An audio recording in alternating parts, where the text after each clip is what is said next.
morning to you, and thanks for joining us. Take a look at your screen. This is Highway 55 right outside of our studios here in Golden Valley, and we're showing you this because it was downpouring about, what, an hour and a half, 2 hours ago? It was crazy. But you can see the cars is definitely wet on the roads, and that's pretty much what it's going to look like around the Twin Cities Metro. Little short bursts of showers moved on through while you were sleeping. So we, of course, will check in John in a minute. We got to welcome you in, though. I'm Alicia Lewis alongside Jason Hackett. Let's get right to meteorologist John Ziegler. And John, now that the showers are gone, today should be a pretty decent day, right? Today's phenomenal. I told you yesterday, you don't want to focus too much on the rain when it's amazing. Yesterday was, I thought, the nicest day ever.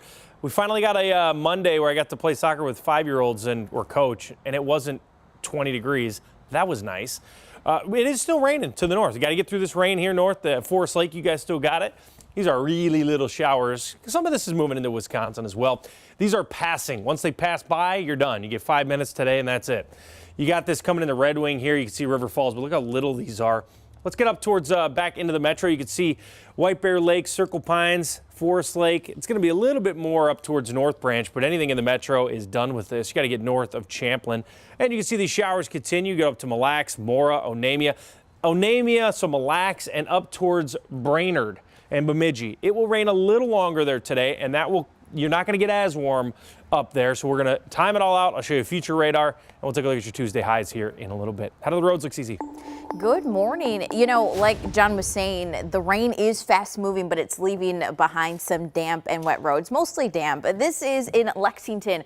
Live camera there. Good morning. If you're waking up there, this is on 35W. You see the wet roads here. Nothing to slow down your commute, but just something to think about as you head out the door. No crashes this morning. Still pretty quiet on that front. Taking a look here at the bigger map, things still pretty quiet as far as slowdowns as well. And not really going to see that until probably later on at about 7 o'clock. But I do want to talk about some more construction. I've been talking about the projects that are starting at 8 o'clock this morning. There's one more project today. It's an overnight one on 494 at Robert Street. So I'm going to talk about that when I see you just after 6:15. All right, Cece, thank you very much. Well, we are live right now here at 6:03 from the Vatican, where as we speak, cardinals from around the world are having their first meeting since the passing of Pope Francis. They're discussing preparations for the Pope's upcoming funeral. And in the last 3 hours, there's been some big developments to catch you up on this morning. So let's bring in Michelle Beck at the live desk with the very latest. Michelle. Well, hey guys, we're learning about some key decisions in the last few hours. First, the funeral for Pope Francis will be Saturday morning. For us, that's 3 a.m. Central. We're also told Catholic leaders from around the world will be there. President Trump and now Ukraine's President Zelensky both say they will attend. Also confirmed this morning, the body of Pope Francis will be transferred to St. Peter's Basilica tomorrow. That will be at 2 a.m. our time for people to come and pay their respects. For now, these new images show us the late Pope is lying in a wooden casket in the Vatican. He wrote in his final will he'll be buried at St. Mary Major Basilica. That's just outside the Vatican and home to his favorite icon of the Virgin Mary. The 88-year-old pontiff's official cause of death was a stroke, then heart and circulatory failure, marking the end of a remarkable life. He is the Pope of the poor, the Pope of the marginalized, underprivileged. This is the leader of the Catholic Church. This is the most powerful man. And I was just like, wow, you spoke to me in my native language. Like, it was just amazing. Certainly touched a lot of lives. Well, if you want to honor the late Pope's life, you can do so in our area. A local resident is organizing a peace vigil today from 2 to 3 p.m. It'll happen right here at 8th and Main Street in Minneapolis. Jason. All right, Michelle, thank you very much. And right now, there are signs of mourning at churches across the Twin Cities, from black drapes at the Basilica in Minneapolis to a picture of the pontiff at its altar. The governor also ordered flags to fly at half-staff until the Pope is buried. Well, if you're parked on the street in Minneapolis and St. Paul, you have less than 60 minutes right now to move your car, or you can risk getting a ticket or possibly even towed. Our Audrey Russo is joining us live on Como Avenue in Minneapolis to explain why. Good morning, Audrey. Yeah, good morning, Alicia. Less than 1 hour is when that street sweeping operation begins. It goes on for about a month, and I'm standing in one of about 5 or 6 areas of the city that is first on the list to get cleaned. Now, if I were a car like this one right here, or any of these bad boys behind me, I'd want to get out of the road as soon as possible or risk getting ticketed and towed.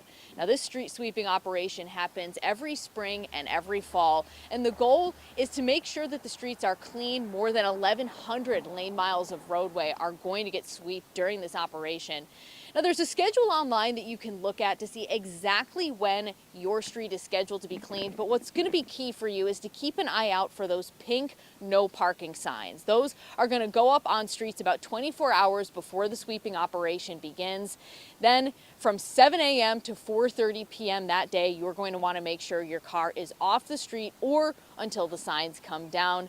Then it's generally safe to move things back. Now, if you don't move your car, you're going to want to make sure you have your license plate number or your VIN number handy, because you're going to need one or the other to go on the city's website to look up the impound lot to see if that's where your car is. Now, coming up in about 30 minutes, I'm going to break down the cost of a ticket and a tow, but for now, Jason Alicia, I'll send things back to you. All right, move those cars. That is the message this morning. Audrey, thank you so much. This morning kicks off Earth Day, and there's a lot happening to celebrate across the Twin Cities. This afternoon at the state capitol, advocates will gather for a rally. They'll be standing up for clean water, public lands, and environmental protections. Also this morning, Hennepin County is encouraging you to get ready to reduce and reuse all next month with a salvage crawl. 12 home improvement thrift retailers are participating in this. You can find a list at hennepin.us/salvage.